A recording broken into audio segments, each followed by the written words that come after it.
obviously thinks that's the best chance for the program. He's sort of putting the program in front of himself. There was that. Yeah, I think it says a lot. I think it says that he's confident in the guys that he's hired around him to help him lead the offense. Chip Kelly being one of his mentors early on in his coaching career, having him come, I think that helped him and him giving his offense up because it's kind of like giving away your baby because he was such a good play caller for so long. But him identifying stuff that he needed to change and then following through with it has been huge, and it's going to help our team in a tremendous way.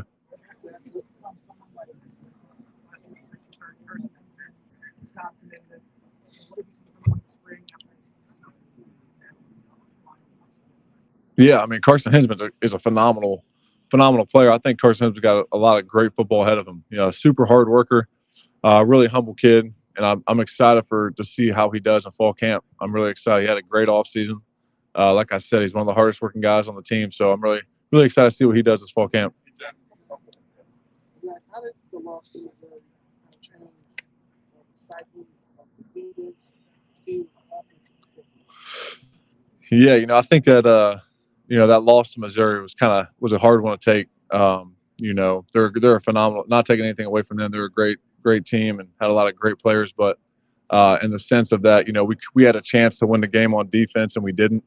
That kind of stings. And I think we pretty much had them locked up for the whole game up until the end of the third quarter where they hit a big deep shot. And it was kind of like the sword in our back.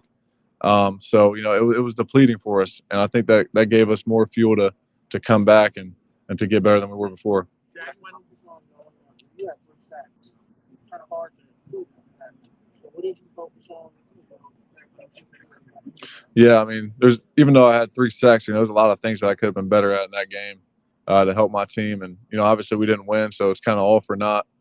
I'm just focused on becoming the best player I possibly can be, week in and week out. Working on everything in every part of my game, from the pass rush to the run stopping. So, I can say confidently that as a defensive line, as a defense, we're looking as best as we ever have. So. I feel like something like universally in the last year, Jack, it's playing good all year. Maybe I'm not maybe off myself. I feel like something. Yeah, I think that I think a lot of people forget that I didn't really play a whole lot of football my freshman and sophomore year. I played a good amount of snaps, but I think for everybody it's different. For me, as the more plays I played and the more games I got under my belt, the more confident I felt. And I think by the middle of the year, I kind of just said, I can play at this level with anybody. I'm just going to let it fly. And I think after that, I haven't looked back, and I'm looking forward to carrying that into this season. When you were lining up around as much last year, Jack, yeah. Did that help?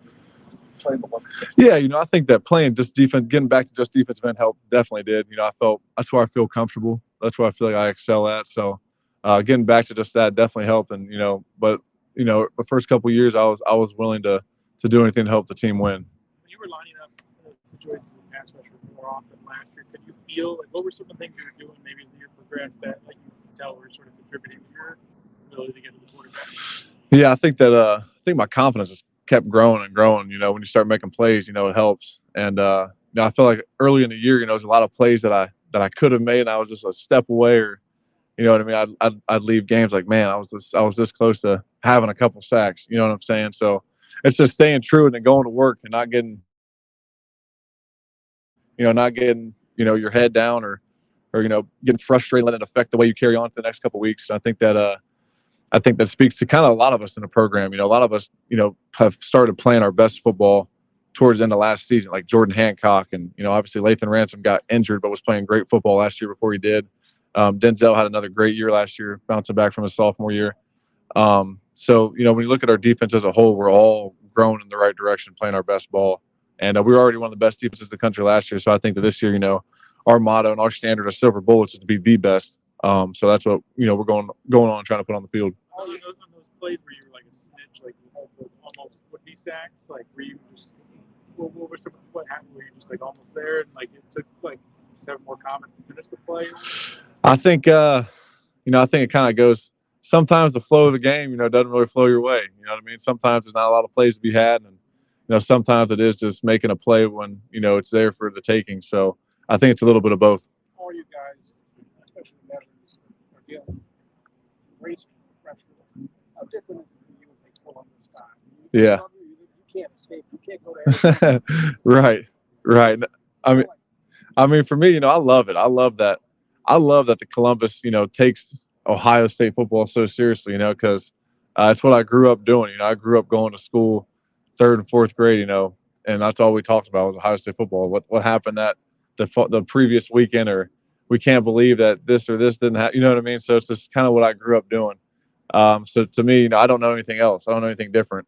I know for a lot of these guys, I can't believe how serious people, no matter what you do or what you do around Columbus, people always want to come up and say something. But it just speaks on the position we're in, how blessed we are, and how cool is it, would it be to tell your younger self, especially for me when I was this big, that one day you're going to start for Ohio State at defensive end. It would have been a dream come true. You, one of the guys, the guys that went with Denzel, with people from all over the country, and not be told what it's like, but not experience it. Say, hey, I'm from here.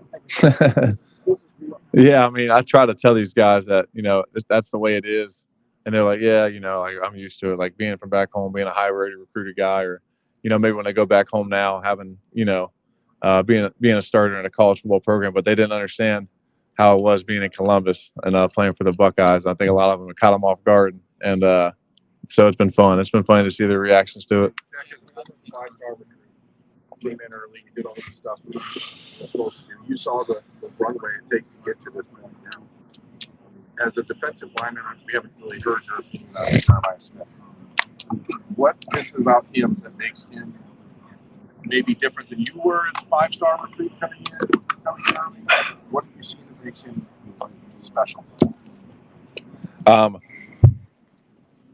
There's a lot of things I can list. That kid is just special. I mean, that's the only word I can use to describe him.